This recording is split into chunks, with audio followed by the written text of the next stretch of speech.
So yesterday we were talking about the stash, right? Today we'll get started with the rebase. Let's see how rebase works. Just a second.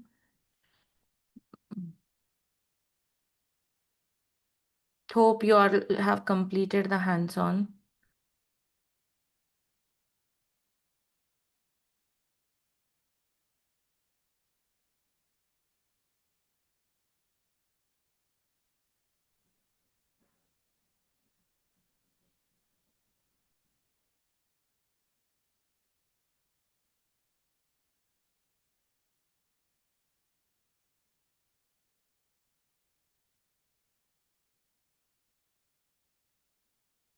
Okay, so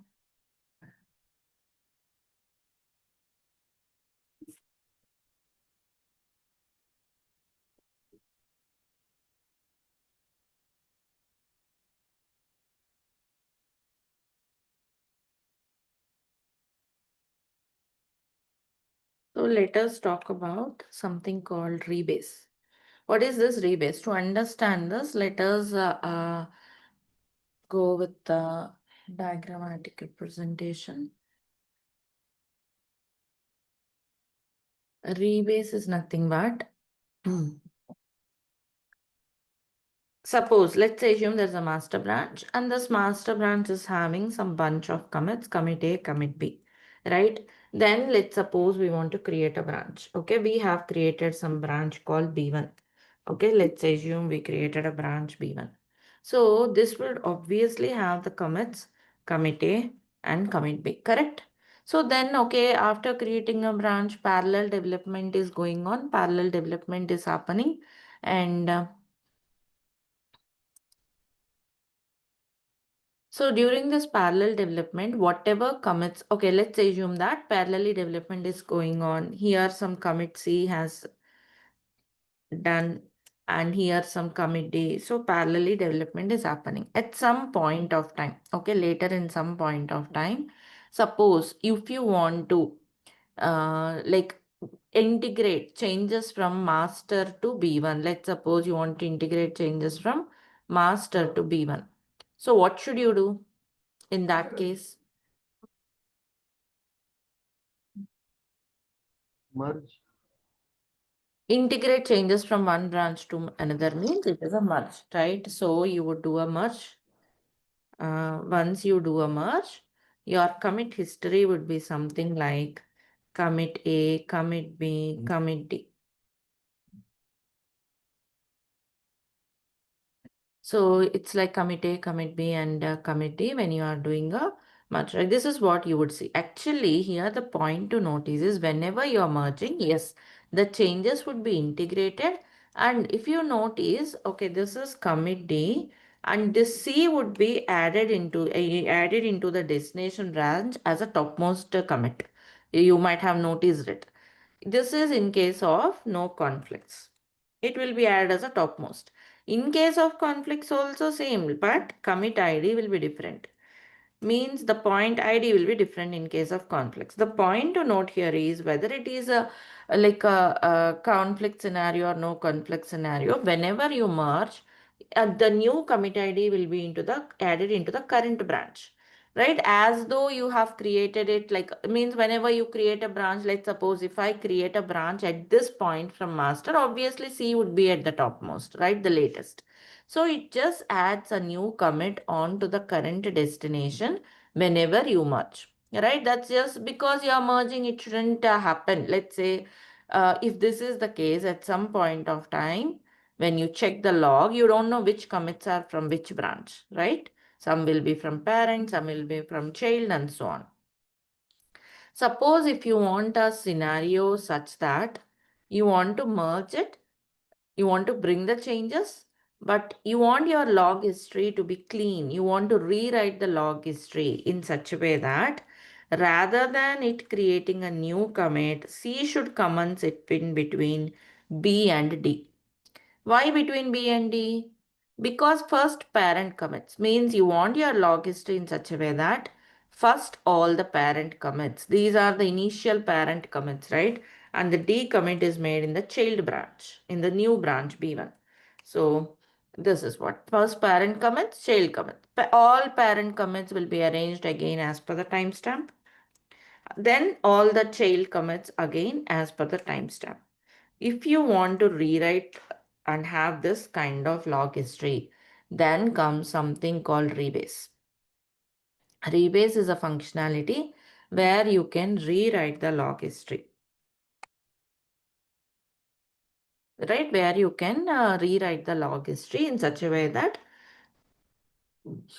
new commits will not be added as a topmost commits. Rather, the commits would be arranged as. The advantage is you will have a clean, linear log history, okay, rather than the actually parallel development is happening. So this is the actual log history, but that will be very confusing at some point of time. If you want a clean linear log history, if you want to maintain a clean linear one and you want to understand which commits are from which branch, you can go with the rebase. Functionality wise, same. It will integrate the changes from one branch to another, and then it will also rewrite the log history.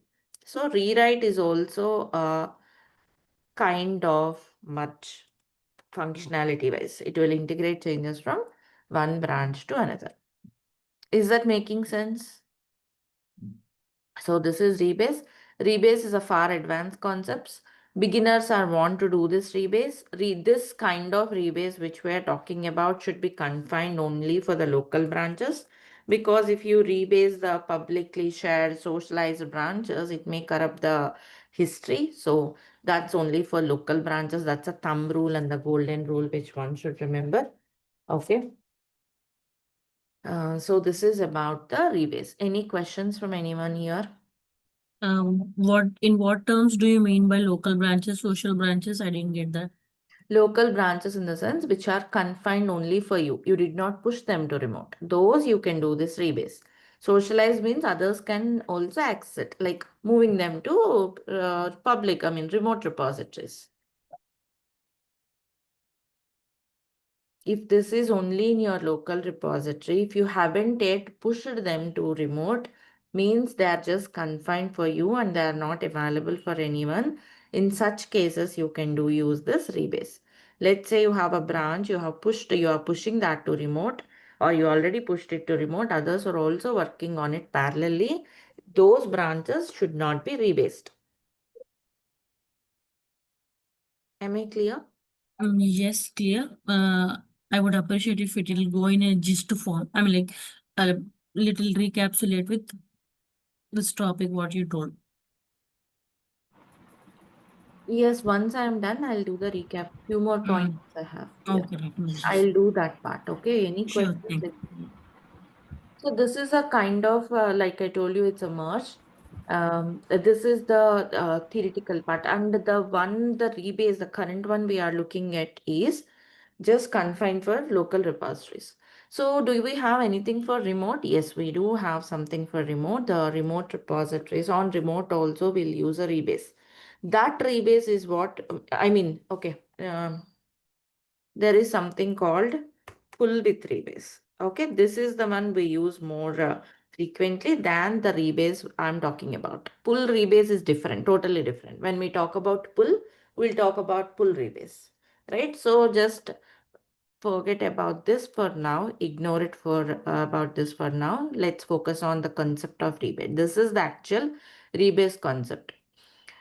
Actually, Whenever you Preethi, rebase. just a second, we joined the class late because there was registration approval pending. So can you recap? Like, I just missed out like initial things. Yeah. Okay, like request everyone to complete your registrations at the day before, like we posted it in the evening, I mean the night, I believe.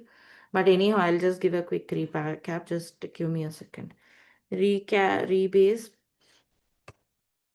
pull with rebase. These two things are there.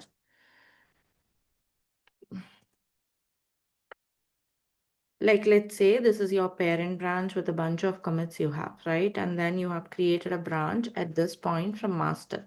I'm explaining this again. Whoever have missed it, please follow up on here. Or if still people are joining, maybe I have to wait so that I wouldn't have to repeat again.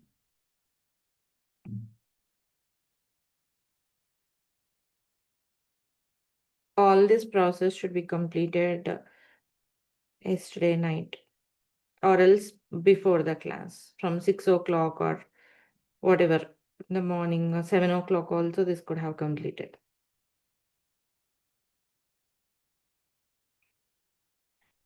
So from master, if you create a branch B1 at this point of time, you will have two commits, commit A and commit B, whichever are there on master. Now, like let's say you are working on parallelly on these branches, made a commit, some commit here and some commit happen here, parallelly development is happening. So at this point of time, if you want to integrate changes from one branch to another, like from master to B1, the commit history, we were talking about how the commit history would be changed when you merge, right? The commit history would be merged in a way that commit A, commit B, commit D, and then commit D. This is how it would be. Means simple. Whenever you are merging, a latest commit will be added into the destination branch. That's all. Either it is a conflict scenario or no conflict scenario, a commit ID will be added into the latest branch, right? The ID could be different or whatever it is. Let's not talk about the ID here. Just a new commit ID will be added into the destination branch whenever you merge. But that's not the ideal scenario. We haven't made any latest commit here, so it's not great to see a new commit added into the current branches just because you're merging, right? Rather, you can do rebase if you don't want those new commit IDs added. Rebase will also integrate changes from one branch to another, but your commit ID will be added in between B and D, right? This is your commit ID, right? It will be added in between B and D. Why between B and D? Why not anywhere else? Your log history will be rewritten in such a way that first you will see all the parent commits and then the child commits. If you want this kind of log history, that's where rebase comes in. This is what is rebase, rewriting the log history.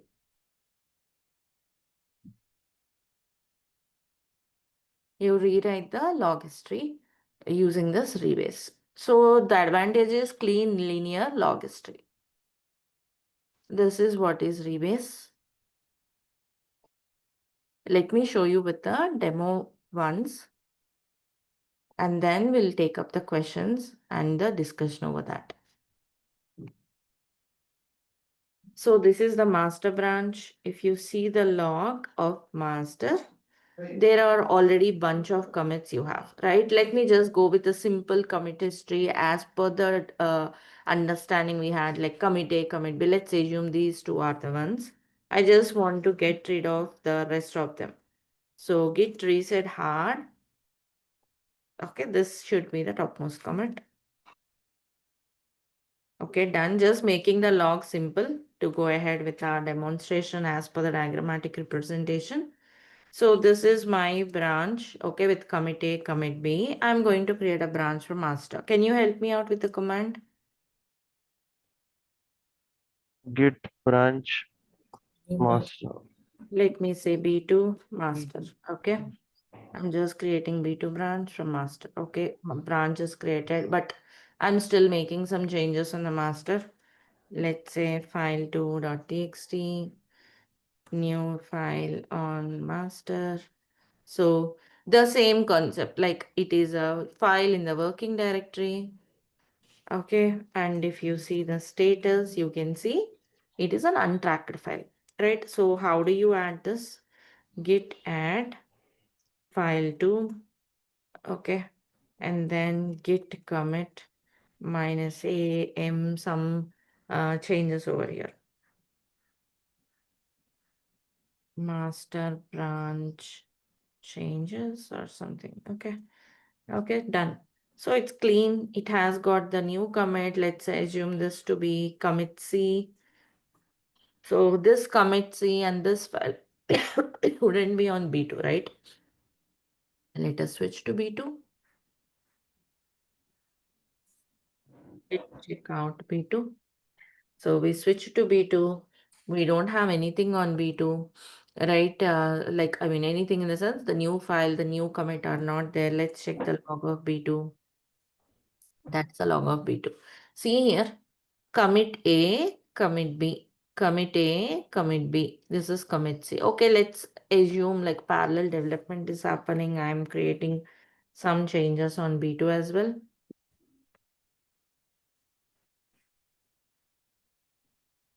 Git add file 3. Okay. Git commit B2 changes. Right? So done. Now let me show you the log of B2, log of master. Okay, before doing rebase. What is rebase? Rebase is nothing but a merge. Okay, before doing the rebase.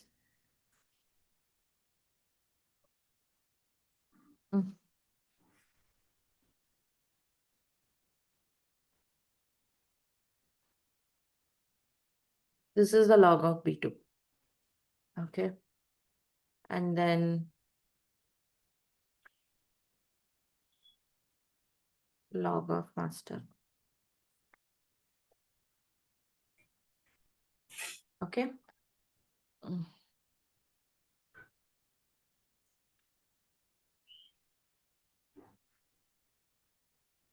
Now let us do rebase. What is the syntax? Like we have a syntax for merge. What is the merge syntax? Git merge. Git merge, source branch, and destination, right? Similarly, git rebase, source branch. From where we are integrating this time? What is our here? Master. Master. And the destination is the current branch. If you are running the command from the same branch, destination is optional. You can ignore it also. If you are already on destination, I'm already on destination, I'm already on B2. So see, successfully rebased, it is telling, but our interest is, of course, we know, see, you got the changes, it's like a merge, changes will be integrated, but this is our interest, isn't it? Log of B2. So see here now, the difference, if you can see, this is the log of B2 after rebase. Do you see any difference? Do you see that C adding in between? Yes. Right?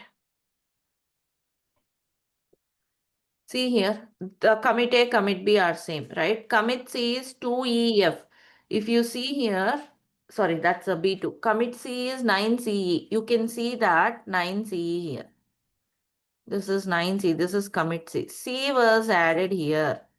This is commit A, commit B, commit C, and commit D. Understood? Commit D, ID will change. ID may change, but the order, the importance is the order of the commits. Initially, all the parent commits. First, all the 3 parent commits. These are the first 3 parent commits. Then the child commit. But it's not like 2 parent commits, then the child commit, then again the parent commit. You are not seeing that kind of log history. Is that clear, everyone? From the log is this much clear. Master log will not be affected, but because that's a source. The one that is affected with rebase is the B2 log, this one and this one. This is before the rebase. This is after rebase. After rebase, you can see initially all the parent commits came in. It also looks like as though I have created a branch at this point. If I create branch here, that's how the log history would be, right? So it resembles the same. Then the commit ID of the child branch itself. So this is a rebase, a way to rewrite your commit history and keep your commit history clean and linear. First one is I mean master. Second one is after switch to This is log of B1. B2. You are asking the commit IDs or this one. This is the log of B2 before rebase. This is the log of B2 after rebase. Yeah, that's one. First one is I mean master commit. I mean yellow, and blue is after switch to B1. Then again rebase, No, right? Blue one is master log. Blue one Okay. is log of master. Here command is also there. Git log. Log of Master. master. This is log of before rebase. Log of B2 after rebase. Yeah. B2 after rebase. Just you have to understand the thing that log history will be rewritten. How it will be rewritten? Initially parent commits, then child commits. Like it shows linear development. Though parallel development is happening, parallel development is means development is happening parallelly on both the branches, but it will give you, it shows you linear development. Means first all the parent commits, means it shows you as though development is happening first completely on parent, than on the child. The advantage of it is you will have a clean linear log history. Maybe in some projects, older projects or smaller projects, if you need such kind of log history, you may use it. That's why I told you this should be confined only for local and it's not for remote repositories. And this usage is also less. Rather, pull rebase is used much. But we'll learn pull rebase that is used more than this. But the concept is the same concept, but the usage is different with the pull command. Hope this concept is clear for all of you. Any So questions? If in this commit ID, if you see after the you can see the last commit, we are having a C13A, the very latest. Yeah, in the last block, you can see after yeah, the we got rebase. that. Yeah, yeah. Yes. So that commit ID is different as compared to the B2 commit, which is 2EFEC. So these two, you are saying pointing to the same files, right? I already explained this, but yes, ID will change. I told you as well. ID will change, but it's the same Yeah, command. You can see commit message is also same. yeah, correct. So my question is like, can we confirm any with any command that these two are pointing to the same file? See that commit ID. See, always the commit is now with a single file. Here it is only with one file. In the single commit, you can have modifications to multiple file also. Why I am telling this is commits are not just with respect to the files. Okay. So just you have to understand changes. Okay. That's one thing. And the other thing is, yeah, obviously, like you can see that commit git show that particular ID C13378 git show this one so that you would see the changes there, whether those are same changes or not. Anyhow, you don't see that 2EF anymore in the history. Only this one you can see. Yes, you can see the changes. Like any commit, you can use git show command to see the changes in that commit.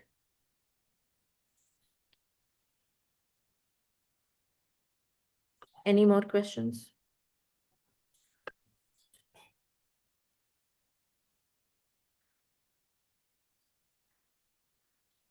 So that is about rebase. And with this, we have learned almost everything relevant to local repositories. Let me go to the architectural diagram. Let me grab the architectural diagram quickly. Just a second.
So coming to this architectural diagram, this is what we were learning, right?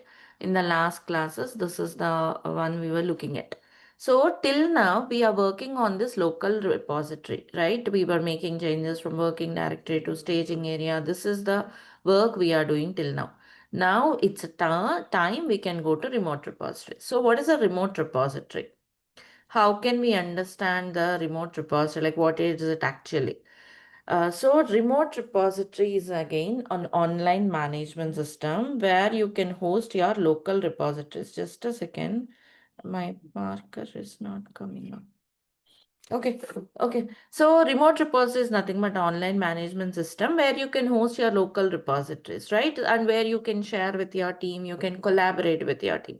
Some of the examples are like GitHub, these are all, sorry, GitHub, Bitbucket, these are all the examples of remote repositories. I'm trying to write down. Okay, so GitHub and Bitbucket, I'm sorry, GitHub and Bitbucket are the remote repositories. If you know GitHub, it's very easy to work with Bitbucket and vice versa. They're almost very similar, right? I have worked with both of them and they're self-explanatory. If you know one, yeah, you can use the any other one very easily. Okay. So that is about the remote repository. So you can share and you can collaborate with others. So again, there will be conflicts on remote. There are many things which you see on remote. So let's get into that remote repositories.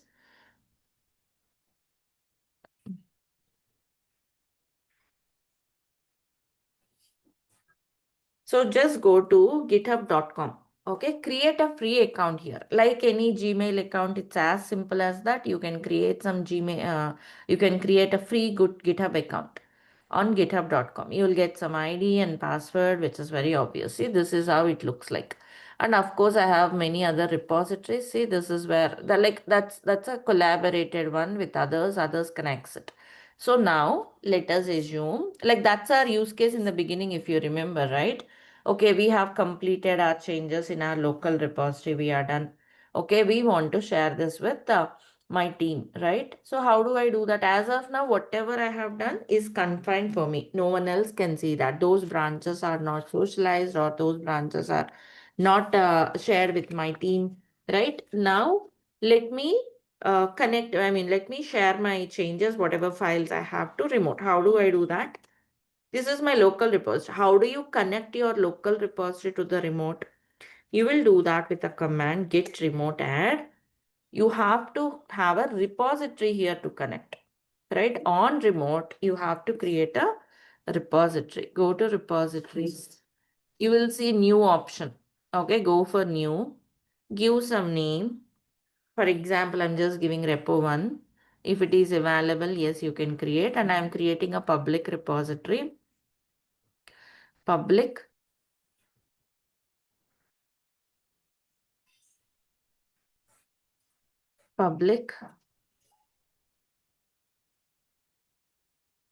create repository, right? This will create an empty repository. Do you see that? You will see something like this. And if you just come here, you will see the HTTPS URL. Copy this. This is your repository address. Okay, you want to push your local changes. You need to have an address to push, right? So that's where this comes in. Okay, git remote add origin. Origin is like a keyword or else an alias name for a remote repository. Git remote add origin, that URL. Right? Again, I'm telling you, origin is like a keyword or else an alias name for your remote repository. Remote repository is having this URL, right? This origin will refer to this URL. I'm first attaching or assigning this URL to origin. Next time onwards, I'll just refer the remote as origin. Simple terms, it's like a variable. In simple terms, origin will be assigned with that URL. Mm, Origin is that URL. Okay. You can have any name for it also, like my remote or any name of your choice. But origin is the general practice, the standard practice. Okay, and this is how you map it. Simple, like if you have some variable, right? Like a holder. Variable is nothing but a holder to hold some value. See, you don't need any programming language for it. When I say variable and all, people come telling that I don't know, this is not any programming. You have used it in your mathematics also, right? You assign some value to X. Same is the case. I'm assigning my URL to X. So I'm just giving the name as inst of x origin. Okay, that's all. So next time onwards, I'll just call it as origin instead of that entire URL. That's the point. So a remote add origin. So if you want to see what is whether it has attached or not, git remote -v. See, it will tell you, yes, it has got connected for push and fetch. What are those push, fetch? We'll see. Okay, it's connected. Now let's push your changes. Git push origin. First I'll push the master branch. So I'll do this, but if I do this, You're in B1, ma'am. B2, sorry. any branch, I can sit on any branch to run this command. It need not necessarily be on master. Okay. So I will push this branch, git to push origin master. And here the point to notice, whenever you run this command, if you are running it for the first time on your system, it will prompt for the credentials. It will ask you the username and password. Because even though it's public repository means anyone can get those changes downloaded. But to push, you need the credentials. So it will ask for username and password. Which username and password will you provide? Which one we The created in first one early? which we gave while we were logging in it. This one, right? GitHub. Git bash. Git bash. Not those things. You are pushing. Where are you pushing? You are pushing to GitHub, right? You are To pushing to this remote. one. Here, these credentials are expected. And here there is a point to cache. You should not provide your username and password. Username, password, methodology of authentication is deprecated. Now it is personal access token authentication methodology used for Git. For me, it will not prompt because I already have done that. It is only one-time task you have to do. It will ask you username and password. You should not provide username. Generally, people will provide this username and your password to log in for GitHub. That is no more entertained by Git. Git is using only now personal access token authentication, which is called PAT. So how do you create those credentials? Listen carefully here because you will be having queries on this when you're doing hands-on. Go here, go to settings. Okay, here you are seeing settings under the main menu. Here again, there will be something called developer settings towards the end. Settings, developer settings. And here you will see personal access token. This is in short called PAT. PAT authentication is the one used now. You shouldn't be using GitHub username, login user and password for pushing the code. Okay, go for personal access token, go for classic, a simple one, generate a new token. Yes, you have to generate a token for your account. A classic one will do. It will confirm your login, not login. This is about your see, you have to install some GitHub Authenticator app in your mobile for two-factor authentication. You know two-factor authentication, right? For Gmail you are doing. Similarly, for this, for two-factor authentication, you have to install Authenticator app and there it will generate a token. You have to put that token. Only once that matches, you would be able to sign in. So to create personal access token, you need it. Sign in as Preethi D. 815217.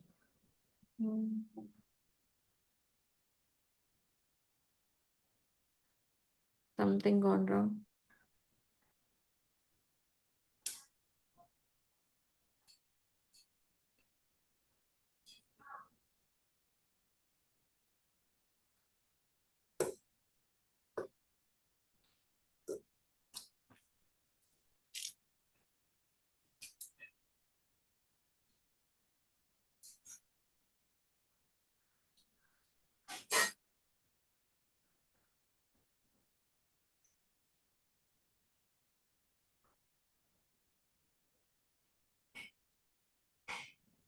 Just give me a second, like I have got my password incorrect. Just a second. I'm stopping the screen share. Give me a second.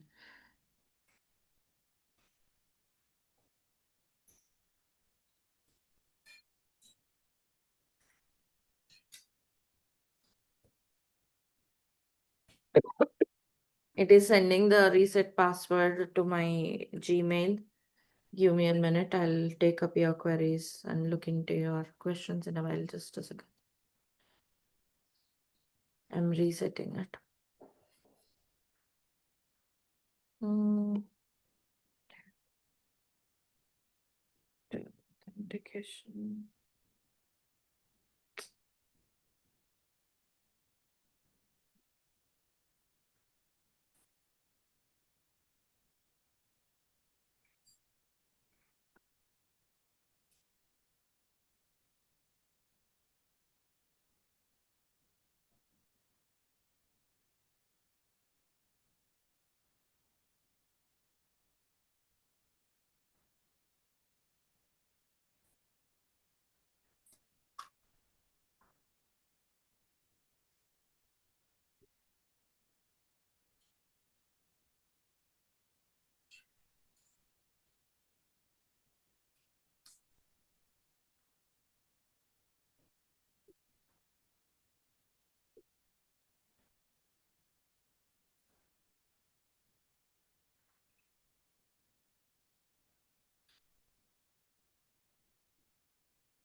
Can you all see the screen? So I reset my password. Now let me generate the token again. So from here, go to settings. Okay, developer settings and personal access token, the classic one. Generate the token, the classic token. See now, as I logged in now, I am allowed. So generate a token, give some token like a test token or whatever. Okay, and you can put the expiration, how long it should not expire, 7 days or 60 days and all.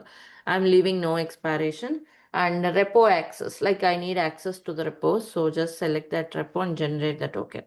So you will see this token, right? This is only for the first time you will see it. So you should copy it and secure it somewhere. Okay, because later on, this is only once I'll see it. Later on, I wouldn't see it. I just see the test token. I don't see the value. Okay, so you should have it. That should be used as a password when you are doing this push from your local. Whenever I run this push horizon master, it will prompt me for username and password. Username can be any name, your actual GitHub username or token name, anything. But password should be personal access token, which it has shown some time back. I'm deleting it because I already have another one. This is the one I'm using. Okay. So also it's only one time task. Next time onwards like this, it will go seamless. It will not prompt for the credentials. Hope that is clear for all of you. Now that I have pushed, let me check on the repository. Repo 1. And earlier it was empty, but now you can see the files and the master branch here. All the commit history can be seen here. All the commits were pushed. It is also like a kind of merge from local to remote, merge from local to remote, right? You see all your changes here. Suppose I want to push another branch. Same command, git push origin. I have something like feature B1 branch. Okay, if I want to push another branch, git push B2. That's how I can push all the branches. Now here, if you refresh this, you should be seeing 3 branches. If you want, you can see all the branches list. And if you want to see code of that branches, B1 or feature B1, B2, whatever, you can see all of them here. Now we can have this shared with others in our team. Like we can have collaborators added, right? Of course, here no one is there, but yeah, this can be shared across multiple people. So this is a simple push, and now the local is connected to remote repository. As simple as that. Yeah. If this much is clear, I'll show you another interesting part. If you understood this push, I'll show you another interesting scenario. Can I go on? This is a simple or the basic push. And yeah, my local repository Git demo is connected to remote. If you remember in the beginning, we discussed one scenario yesterday, right? The scenario is like, okay, how do you create local repository? We will create it like an empty one, which we did, right? We created it with a Git in it. Later on, we were pushing it to remote. But let's take another use case. Let's assume already there is a remote repository on GitHub. Okay, already this remote repository, some other repositories on remote, let's take something else. Like this one, Go, Selenium Test or whatever. Let's say this is there. I joined this project now. See, there was some bunch of commits from 4 years. A lot of commits are there. I just want to copy this and create a local repository, right? So let's see how to do that. Take any other project. I don't want to mess up the existing repositories here. So I'm creating again a new one.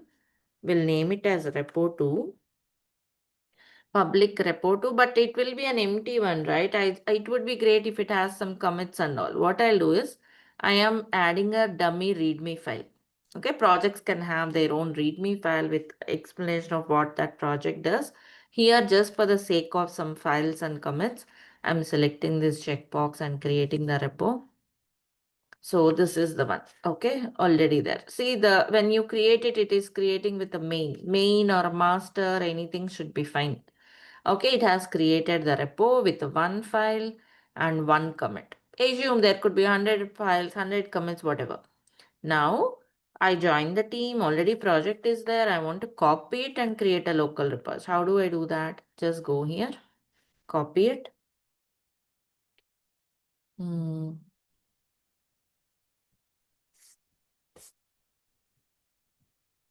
Now I have copied that URL. I need to clone it, right? Copy from remote and create a local. How do you do that? You shouldn't do it in the same repo.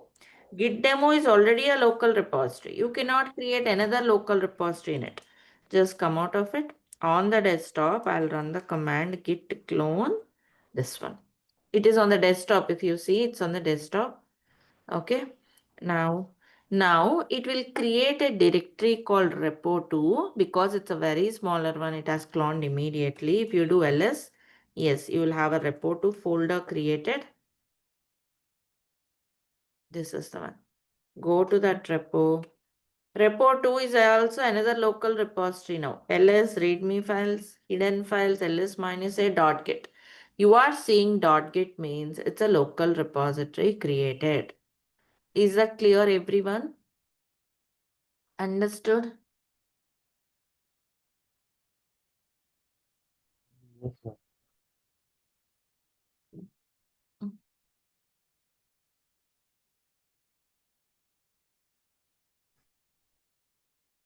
This is the Git demo folder which we created some days back. How did we create it?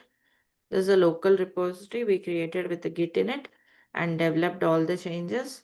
Okay, now we are pushing it. It will have .git folder. How do you connect this to remote? Git remote, add origin, the URL. And then later on you run git push origin commands. And then this is a one which you got another local repository. But how did it create git clone URL? Okay, so it will also have .git means another local repository created successfully.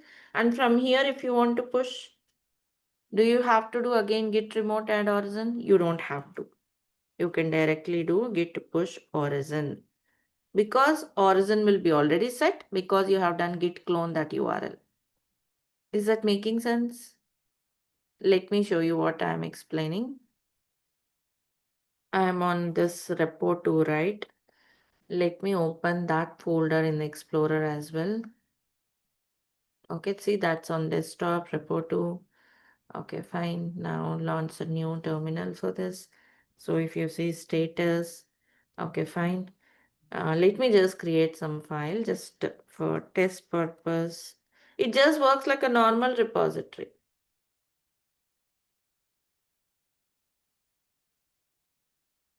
Give me a second.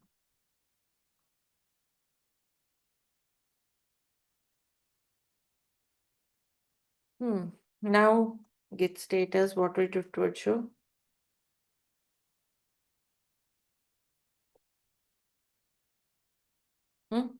So it is telling you untracked, same story, because it's also local repository. Add this file. Okay, git commit -am, and then the commit message like first file, right? Done with those changes. Git status. It is all good. Like I have 2 files. Is this file one there on remote? This is the remote, right? This is the remote repository for that local. So it's not there. Let us push. Should I do git remote add origin? Let us check if it is connected or not. Do you see that? That's what I'm telling. If you have done git clone, it's already connected to remote. You don't have to run git remote add origin explicitly. It's already connected. Git push origin main. Here the branch name is main because when we cloned it got as main, whether it is main or master, whatever. Done. The branch name could be either master or main. Similarly, you can create branches, push and all. It just works like any other repository. Understood now everyone how to copy and do this? So Preethi, in this case, the origin code automatically set when we pull it. Yes. Origin is automatically set when you did clone. We did clone, right? So that has set the origin. So And you what don't is have the to set the origin in this case separately. okay? So both the directories will be both the repositories will be having their own origin, separate Both origin. repositories will have, yes, separate origins. This is a different origin, which is repo 2. This is a different origin, repo 1. This is Uh, connected to repo 1. This is connected to repo 2. can you show me this one, previous the previous origin? Previous origin means you should go to git demo folder and check that. That's a separate local repository. Git demo connected to repo 1. Repo 2 connected to repo 2 folder, local repository connected to repo 2 only. Okay, so we have to go to the respective folders in order to push changes to the respective origin.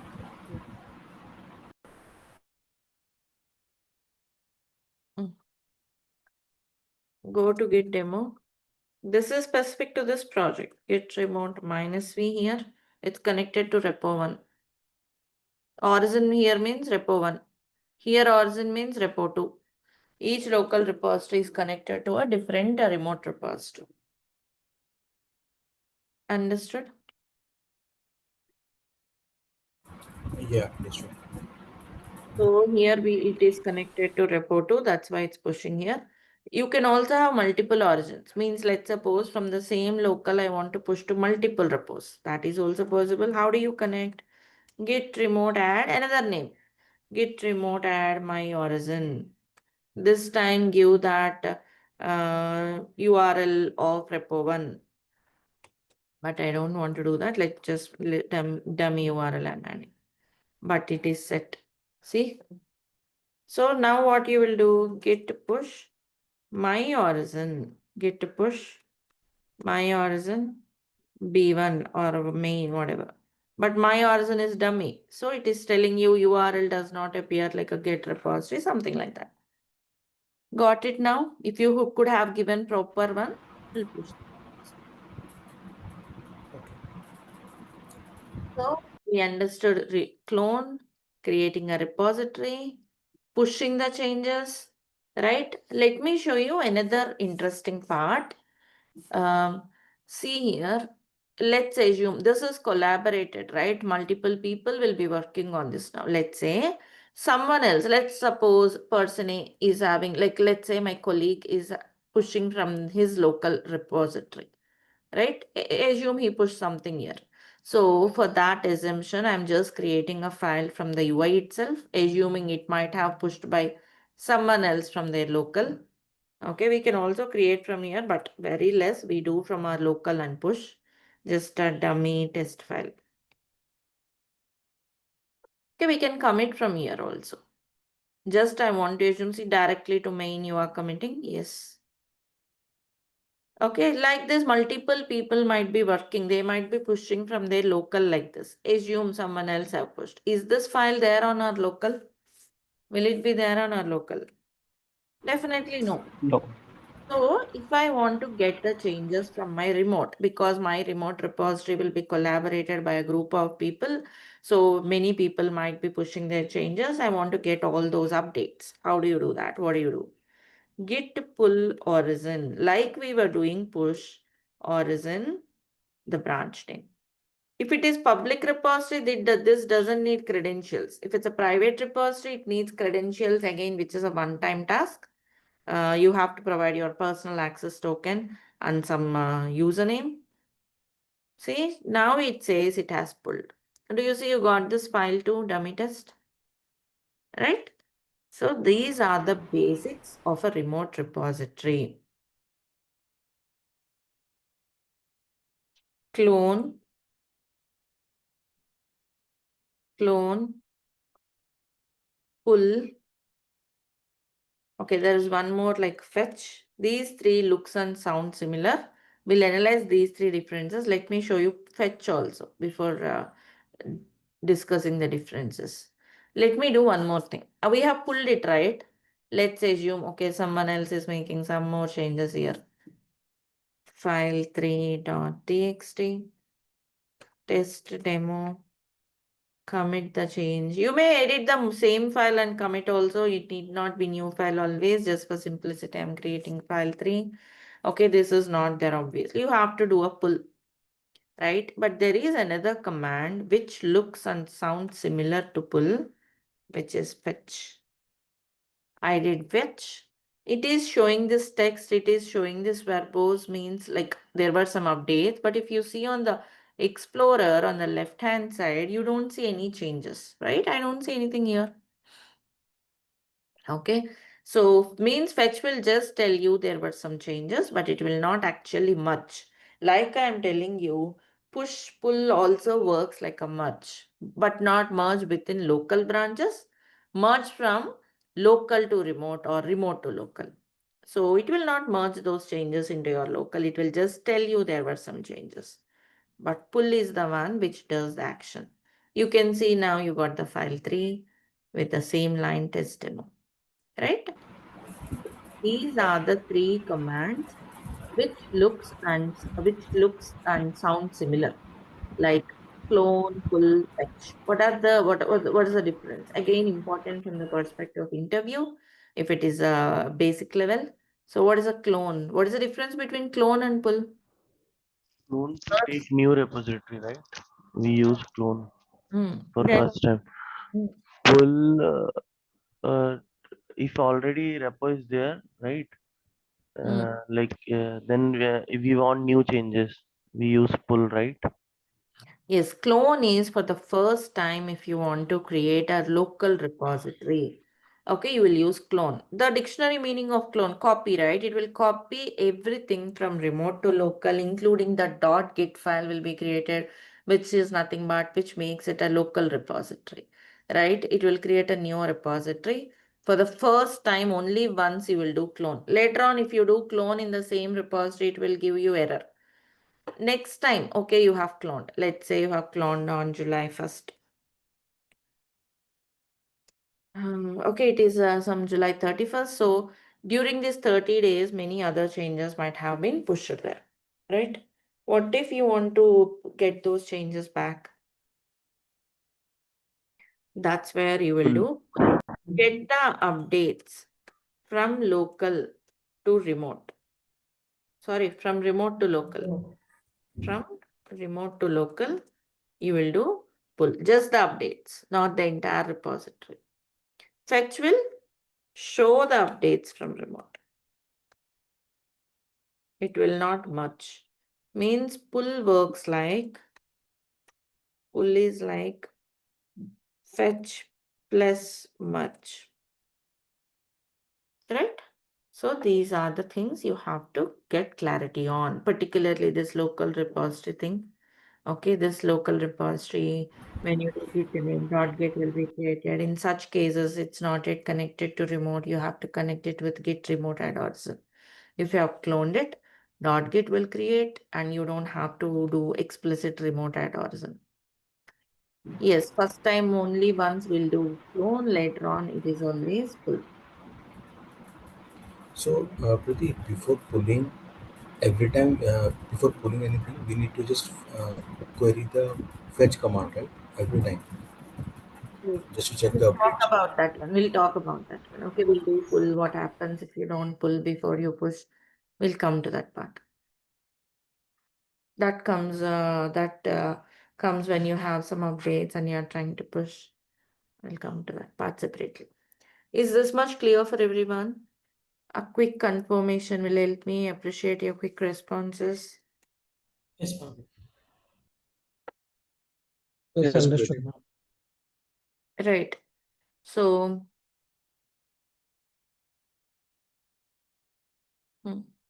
now let us look into some interesting part. Now we know the pull, push, basic pull, push, pushing the branches and all. One second, I'll show you one more interesting part here. Till now we are pushing the changes, right? Here I would like to show you pushing. Pushing our branches. We don't have anything here. Let me go to repo 1. I need multiple branches. I want to show you deletion of branch before I go for the next scenario. Here there were some branches. If you want to delete any branch, you can do from the UI like this. You can delete from here. That is one way. What if you want to delete from local? Let me go to that repo 1. Okay, let me go from Explorer. Anything should be fine. That repo 1 has got multiple, sorry, git demo has got multiple branches. So,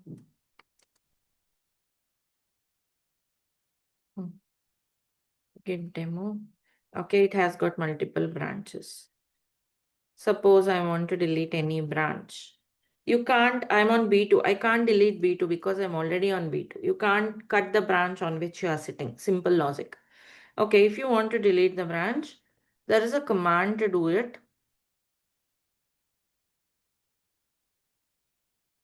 Git branch -d. I'm deleting feature branch, feature B1. Okay, that should delete the branch, but it is giving me error saying that branch feature. If you see feature B1 is not fully merged. What happens if you delete a not fully merged branch? What happens?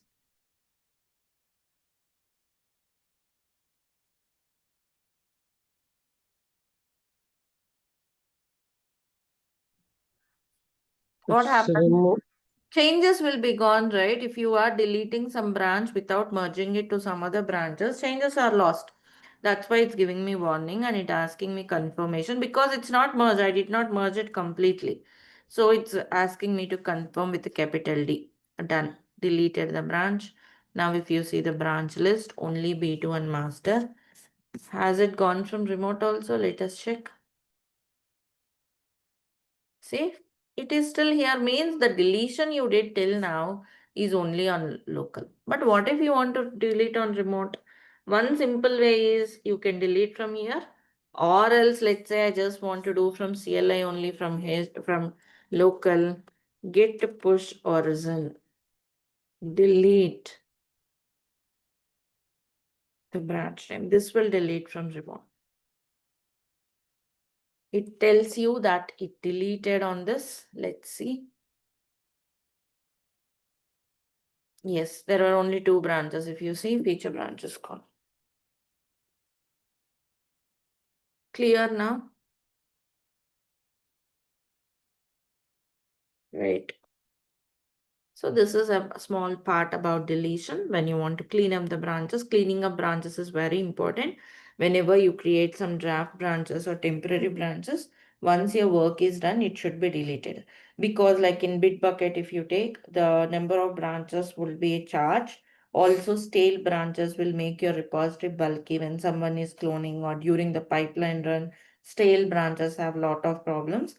So unused branches can be cleared off, cleaned off. That's the best practice from the perspective of cost as well as the optimizing your pipelines. Okay, so that is one thing. And now let us look into some interesting aspect. You can use any repository, Git demo or repo2, anything is fine. Anyway, we are here. Let me talk about some use case. Okay. Let's say I'm creating some file here. File 3, new file, made some comment. It's not available on my local, right? And I'm going to create, okay, already some file 3 is there. It may give conflict. First, I would like to show without conflict scenario. Just give me a second. On B2, okay. We will first see scenario without conflict, then a conflict scenario, okay? So, okay, I don't have it, fine. Now, on local also parallel development is happening. It is something else, some other file on master, okay? So the same thing, right? It's still a local repository. What should we do? Git add file for git commit minus am on local repository. Okay, done. So I have some changes. Now let's suppose I'm done with my changes. Okay, I have made my changes. I just want to push these changes to remote. How to do that? Can anyone help me with the steps, commands? Git push. Git push origin master. Git push origin, right? What happens if I push? Let me do. Git push origin master. I'm trying to push my changes. See, it tells you rejected. Your remote rejected your changes because remote contains work that you do not have locally. What does it mean? You have created different file, right, ma'am? Remote. There's a version difference. Actually, it tells you updates were rejected. Clearly, it is telling you whenever you get the error, make a habit to read and understand it. Updates were rejected because remote contains work that you do not have locally. Right? You remember, right? Source missing some commits which are on destination. Right? Kind of, but it's not the case. Actually, it's reverse. Whatever, just understand your remote is having some work which you do not have locally. Means, like I told you, you might have cloned on July 31st. Meanwhile, someone else have pushed some changes, or else within minutes also, let's say I have cloned 30 minutes back. I pulled 30 minutes back. Later Some on, We have milestones to pull, backup. right? some changes might have done on remote. So always the thumb rule is before Pull. you push your changes, you have to do a pull. Before you push your changes, you have to do a pull. That is the best practice. Always you should have your latest copy. In layman terms, you should have the latest copy of this before you push.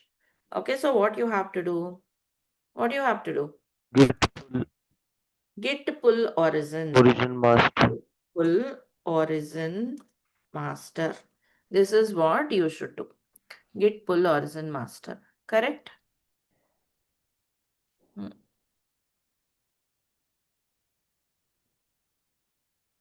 Now, actually, we have to do a pull, right?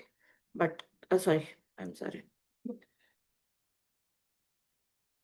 We have to push our changes. We have one commit. Let's say I have one commit. I have to push this one commit. But it is asking me to pull. We'll do a pull. So whenever you do pull, whatever commit you have on remote will come here. Later on, whenever you are pushing it, it will be showing you, like after push, it will show you two commits pushed. This is what it will show you. Because this is one commit and this is another one, it will just show you like two commits pushed. Means an additional commit will be pushed because it's like a merging. To avoid this, what you can do is, actual point is, you have to push your commit. Only one commit should go on. Whenever you do a pull, if you do with a pull rebase, it will avoid that unnecessary commit coming into your local, coming into your destination, which is your local. Here destination is our local, and it will not add a new commit. And whenever you push, then it just shows one commit is pushed. That is the difference between normal pull and pull with rebase. In such cases, like it's best practice to use git pull with rebase to avoid that unnecessary commit IDs. What I mean to tell is, here you are trying to push this particular commit, right? Git log one line. Okay, you are trying to push this one on LR. This should go, right? On local repos, this should go. But after push on the remote, if you notice, there were 4 commits. But after your push with a normal pull, it will show you 6 commits. To avoid that, pull with rebase. So how do you do the hands-on? Do first normal pull. Both use cases you have to do.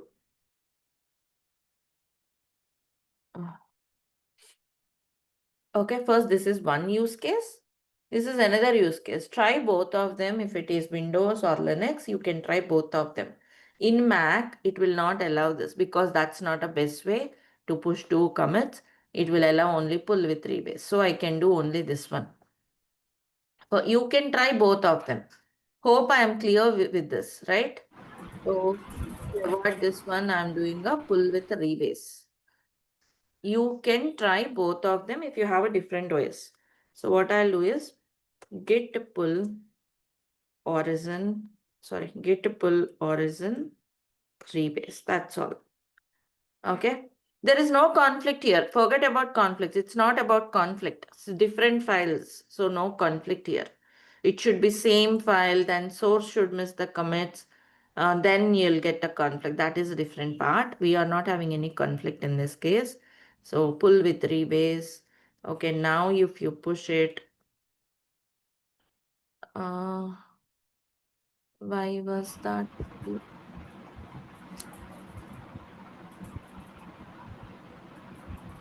But did not specify. Oh, okay. Okay.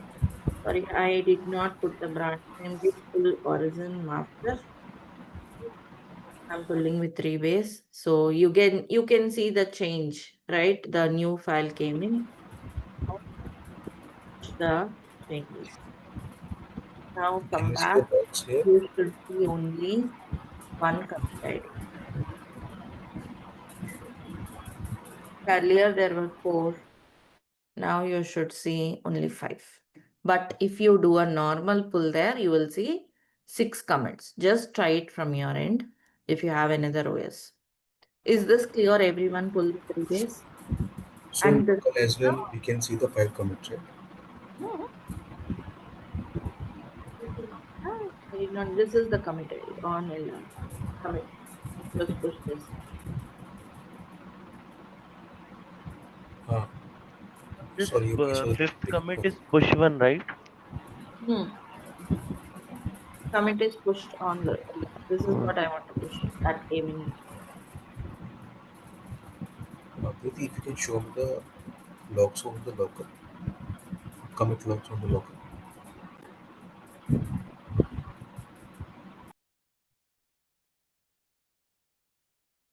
Hmm.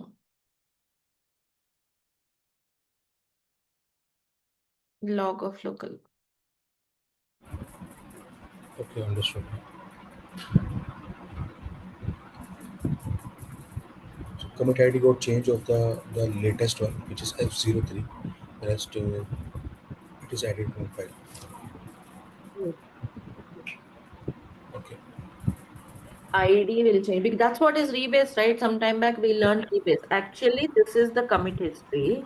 New commit came and sit in between this latest one and 9C1. It is not added as the topmost one. Do you see this? Right? Otherwise, if you do normal pull, normal merge will work. Normal merge means additional commit ID. So when you push finally, two commit IDs will be pushed. But here it came and sit in here. This ID got changed. So when you push it back, already this is there on remote. So only this one is pushed. Only one commit ID. Understood? Got it, everyone? Same rebase concept.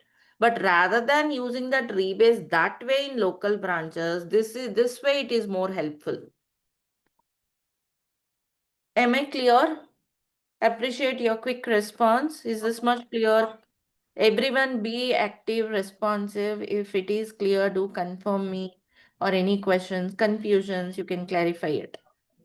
So Preeti, while you are doing the normal pull, it should show two commit IDs you are saying, right? Yes. Do normal pull, then push, then two commit IDs will be shown. Extra two will be shown on remote, where only extra one should be shown. Oh, okay. Okay, fine. On remote, you have to check. First, do a normal pull, then push it. See it on remote, you will see two extra commits. But your intention is to push only one commit which you made. Yes. Then do with a pull rebase. Pull with rebase, then push. You will see only one extra commit pushed there, the one which you are expecting to have on remote. The reason I told you, we learned rebase concept today, right? So this is how your log history is. When you do just normal pull, what happens? It will be added as a latest commit on top of it. When you push it, this one and that latest one will be pushed to remote, right? But when you do with the pull with the rebase, you will be seeing that one from remote comes and sit in between these two. The topmost one is modified. Only this one will be pushed back. Okay. See, this needs a clarity where you have to do the hands-on and visualize it from your end. As much as I explain, of course, I have done completely whatever I have to from my end. But if you do hands-on, things becomes more visible and clear. You will get you maybe these concepts, particularly are advanced things, and understanding the revert, I mean the commit things will be a bit tricky, right? If you do the hands-on, things become more visible. Sure. Right, definitely do the hands-on, you will get clarity. Sure. You don't have to deep dive into the order of the commits and all, but just the concept, understand it. Don't deep dive too much, which is not required. It will just mess up your understanding. Don't go beyond that is needed. Sure. Okay, just altering the alerts. Don't do all of those things not needed. Whatever I'm covering is more than too much more than needed. Don't mess up or try different modifications and all, not required. If your concept is thorough, if you come across any scenarios, you can clear them. Focus on getting clarity on the concept. Sure. Sure, Preeti, understood. Sure. Right. So this is one thing. You have another scenario where we have a conflict on remote. We'll cover that in the next class. So hope this much is clear. Today we got onto our remote repository, set up your remote repo, do the hands-on. We can continue from here in the next class. Complete your quiz. We have our lab admin in the group who will be helping you continuously with your errors, following up on your quiz, lab assignments, anything you can post. There are people available, team is available. We have lab admin there. We will take care of those things. Any further questions regarding the code, regarding the content, or any career counseling, reach out to Mr. Raj. He'll be our training counselor. So, any more questions from anyone? Yeah, Preeti. So while you were creating the token for this Git app, so in production, I mean, how would we select the, you can say, the privileges in this case? For repositories? Yeah, yeah. Repositories will be private. Right here, we created public repositories. Repositories will be private. That is the only difference. Authentication will be based on, like, it's different organization. It could be single sign-on, SAML. That's a different part. Private repository, public repository, difference comes only with the access. I mean, for public one, anyone can pull, but to push, everyone need to have access to that repo. And private one, you need to have access even to pull. That is the only difference. Authentication mechanisms differ. Those would be So taken care by a separate teams to provide access, org-wide access, kind of. There will be separate. okay. So being a DevOps engineer, we need not to, I mean, You will not, as a DevOps engineer, you will worry not be about setting this up the accessibility. They will be providing those. authentication mechanisms, isn't it? Already the tools will be set up. There'll be separate team if they were using the on-prem services, they'll be setting up the authentication mechanisms and all. We will not be involved into those things. If it is a startup, we never know into which you will be involved into.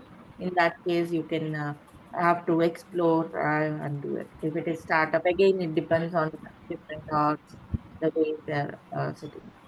And as a DevOps engineer, we don't do that because it should be org-wide. Particularly, Bitbucket, GitHub will be accessed by multiple teams. It's not just confined to DevOps teams. Developers should have access, testing teams. So there'll be separate team who will manage the access authentications for your Bitbucket, GitHub repository. Okay. And one more question, Preeti. Hmm. So you told us like while configuring this Git, we can configure our name and the email ID. So in organization, this question might be a little like you can say that. So in organization, if somebody provides our name and our email ID, is that possible, or would that also they are having some constraint? You are Security. providing your name and email ID in your local, right? Yesterday you provide whenever you run commit for the first time, you provide it on local, right? This is my local laptop ID, correct? Yeah. So you have to do that git config on your local. In reality, if you are using if you're working in any company, this local also will be a remote desktop, right? Hmm. Again, you'll have your own credentials for it. So whenever you clone, obviously, whenever you clone means you'll have your org-wide URL like abc.com. Some URLs will be there for GitHub also, which are like customized ones, right? And when you clone, you will get your own email ID. You won't create GitHub account like this, right? With your Gmail account. You'll do it with your official account. Also, similarly, your local repository also a remote desktop where you'll have some credentials of your user ID or some employee ID will be there for logins. Those will the ones you provide there. Automatically they'll be provided when you run that git config commands. Okay. So other person can't use our name and No, email right? ID. They can't provide your password and the name. That is just for your local. Yeah. Understood. Thank you. Automatically, whenever you are running this in your remote desktops, here the ID, your employee ID, something will be there. And you may not be asked to do git config also. Automatically, it will take that employee ID, those things. It will not allow you to add another IDs kind of. Those restrictions are the minimum basic restrictions for tool, right? So yeah, that will be taken care of. Ma'am, Hmm. ma'am, one question. See, ma'am, now we are pushing or we are committing anything, we can see in remote, right? Hmm. Hmm. So, ma'am, but before when we are doing in local, where exactly it is storing, ma'am? Like when we are committing, right? When we Hmm. are staging, so where Hmm. exactly it is storing in Git, right? In Git only. Hmm. Okay, but we Okay. cannot see, right? You cannot see means. But at the time local, right? We are committing, we are staging, right? Hmm. So where exactly it is visually we cannot see, right? That Visually, you cannot see. Git status command will tell you where are those files. Git status will tell you untracked means it's in working directory. Git no. status. Okay, so it is storing in Git only, right? Git, Git only means Git ma'am, is where? version controlling it. Git is not storing it. Git is version controlling it. They are stored on your system. Like any files, where are you storing? Similarly, it's storing in your folder. Git is Okay, version controlling it. but in remote, Hmm. uh, Okay, in in remote, remote, you see this UI. You don't see where they are stored. That is all backend. You see only the file management here. Is that you're asking? yes, but it is storing somewhere, na? Yes, Because it it's is. it's not storing in our local, right? Yes, yes. They have their own servers managed by GitHub. Hmm. Okay, have their own centralized servers where they'll be stored. Sure. Okay.